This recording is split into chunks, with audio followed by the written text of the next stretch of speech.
Payback. Chapter 37. Before present time. For months, we managed to keep our relationship a secret. Jacob insisted on complete secrecy and discretion. Not even my best friend Sky knew I was still seeing him. My parents too were certain I wasn't seeing him anymore because my grades were slowly improving and the teachers were no longer complaining about me. A few days before my end-of-term tests, I started to feel sick and nauseous. I knew I was probably pregnant. My period was late and it had not come on in 1 week. We need to talk. I texted Jacob that Saturday morning. Are you okay? He quickly texted back. No, I am not. Can I come over? Are you home? This is really important. I am not home, but I can meet you at my place in 2 hours. Is that okay? Okay, 2 hours is okay. All right, babe. I won't be able to pick you up, so I will send you money for a cab. You don't have to. It's my duty to make sure you are well taken care of, sweetheart. Fine.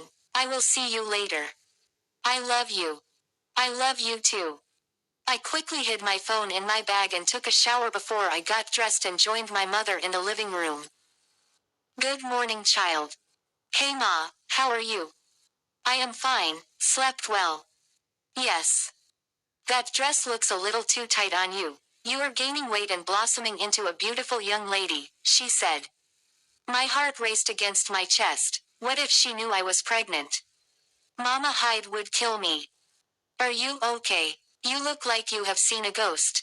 She worriedly asked. I am fine. I wanted to ask you for permission to go out, I said. Where to? To Sky's. We are studying for our end-of-term tests. Okay, but be back home before 6 p.m. Thank you. How are you moving? I will just walk. I need to stretch my legs a bit. You said I am gaining weight. She laughs. I didn't mean it in a bad way. You look beautiful, child of mine. Thank you, Ma. I ate my breakfast and left home. I walked across the street and hailed down a cab, jumped into the taxi, and directed him to take me to Jacob's house. I texted Sky on the way to Jacob's and told her to cover me in case Mom called her. When I got to Jacob's house, I waited outside a couple of minutes before he arrived and led me into the house. Hey, are you okay? I think I am pregnant. What? His eyes widened in disbelief and the color drained from his face. I haven't been feeling too fine and I just realized I am a week late on my periods. Have you done the test? Not yet. We have to be sure, he said. Wait here. He disappeared into his room, walked out a few minutes later and handed me a pregnancy test kit. He read out the instructions and told me to try it. I went into the bathroom and did as he had told me. While waiting, my heart was pounding and I was feeling sick to my stomach. I couldn't help but think of how messed up my life would be if it turned out positive. A couple of minutes later, I looked at the 2 lines on my pregnancy test and tears instantly started falling down my face. When I walked back into the living room, Jacob looked at me. What does it say? I couldn't bring myself to form the words, so I just held out the stick. Holy shit, he said. My parents will kill me. No, they won't. What are we going to do, Jacob?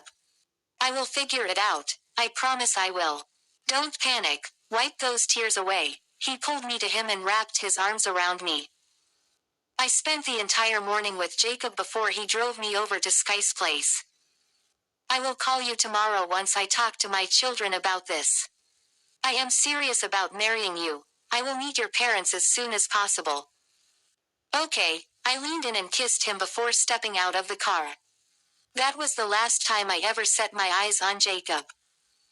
Over the next few days, I tried to call him but I couldn't get through his line. I even went to check on him at his house thinking he was unwell, but I was told he moved out.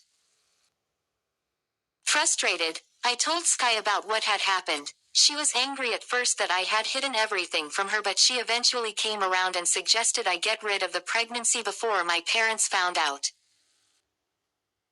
Sky said she knew someone who could give us the pills for aborting. She also warned me that this was a dangerous route. I could die together with the child if things didn't go as planned. Booty told her to get them for me. We would face the consequences later. I was giving 4 pills. I had to drink 2 and insert the other 2. I did that as soon as I got home that evening. It wasn't long after I took the medicine before my stomach started aching and I started bleeding. Afraid I would die, I had to call Mama Hyde for help and she rushed me to the hospital. Luckily the abortion was unsuccessful. I told my parents the truth about Jacob after the incident and they reported him to the police, though the police couldn't do much because I didn't have any photos of him and his number had been disconnected. My parents were disappointed I didn't tell them about Jacob's age earlier. They said what he did was a crime. Even though I consented to have sex with him, I was still a child and he should have been arrested for defilement. After that awful experience with Jacob, I swore off men and told myself I was better off without them. I focused on finishing my education and working hard for my daughter and I. Bernice. Growing up, I always thought my parents' marriage was perfect. In fact, I always wondered how my parents had such a perfect marriage when so many of my friends had such horrible ones. They provided for all our needs and always made sure to spend time with us. My mother was just a housewife while my father ran his own businesses. I can't say we were rich, but we weren't poor either. We had a comfortable life. As we grew older, I started to notice some changes in my father. He would come back home late at night and he hardly spent time with us. I talked to my mother about this, but she always covered up for him. She said he was busy and just stressed with work. Oscar and I didn't believe her. We were more than certain something was going on, but she didn't want to tell us. So one night when we heard them arguing, we stood at the door and listened. Apparently my father was seeing someone else, a young girl almost the same age as me. I will never forget how my mother's face looked in that moment.